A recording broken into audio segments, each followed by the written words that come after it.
This morning, the Grand Canyon with a roof. We're talking about Carlsbad Caverns.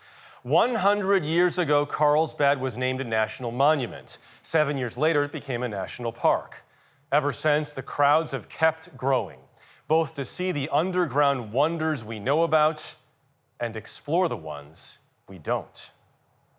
So here we're looking out into the big room, which is the largest chamber in Carlsbad Cavern and also one of the largest in North America. It's like a movie set, but better. Definitely. At 4,000 feet long, 600 feet wide, and 250 feet tall, the big room is not just the largest limestone chamber at Carlsbad Caverns National Park, it is the largest cave chamber in North America.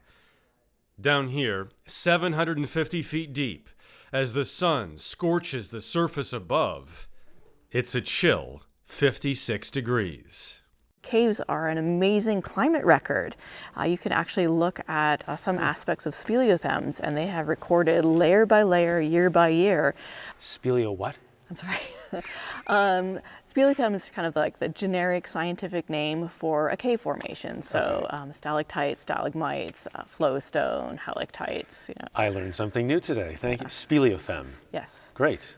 Erin Lynch is a scientist and explorer.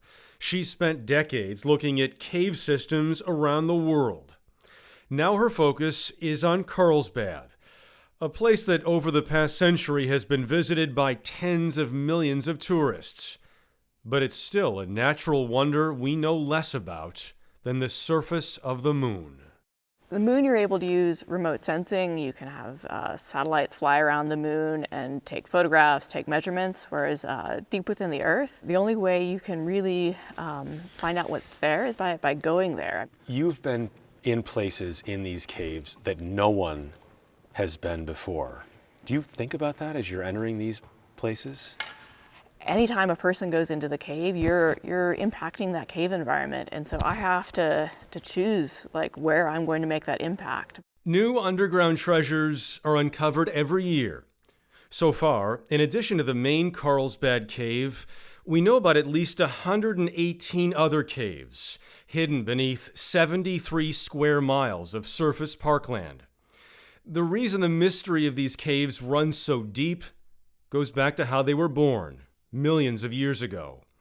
Unlike most limestone caves, which are created by reactions with water on the surface, Carlsbad was formed by an acidic reaction with water several hundred feet below. We have a whole ecosystem down here. As you look out, you might see cave crickets. In fact, we've got 2 different species of endemic cave crickets, and we also have rhyodini beetles. Of course, you have bats who fly through these spaces every night. Ah, yes, the bats. The famous Carlsbad bats. The bats come out around the same time every night? For the most part, it's pretty remarkable how consistent they can be throughout the summertime. Anthony Mizuko is a park ranger at Carlsbad. We met him at the cave entrance, where after a potential storm passed, under the beauty of a full rainbow, we retreated to another one of Carlsbad's marvels. Every night, right around sunset, 500,000 bats emerge for their nocturnal run. Oh my gosh. There's so many of them. Yeah, and you'll start to see, the longer we sit here, you can pick out patterns. Are they flying in groups? Is it a steady stream? And they're all just going off that way. Look at this. Yeah, so often the direction that they're flying is where you'll find the Pecos River and a lot of natural water sources. And where there's water, there's food. And this whole natural process revolves around food for the bats. Bats may seem scary, but they are essential elements in our world. They're pollinators, and they eat the pests that can destroy crops. For the last decade and a half, however, bats have faced an existential threat, especially on the East Coast. White nose syndrome, a deadly fungal disease with no known cure. In the grand scale of things, white nose syndrome is relatively new. Yes. How bad is it right now?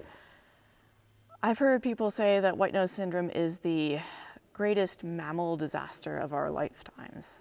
The good news is that white nose syndrome has not yet been detected at Carlsbad.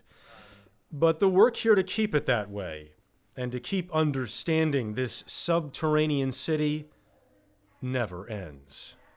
Carlsbad Cavern is over 39 miles long, and in a cave of this size and this complexity, I can say with great confidence that we will never finish exploring it. There will always be more to find. It's such a magical place. I remember going as a kid, and they've made improvements and made it easier for people to get around. There's sort of new, they have to light it on the inside so you can actually see, and so it's safe. So they changed that around, but it's just gorgeous. And the bats. And the bats. I want to know how they found it, discovered it. It's so amazing that by chance someone came across it, and now look at it. The beauty of discovery, right? There you if you go. keep looking, Yeah. you may find. You will find.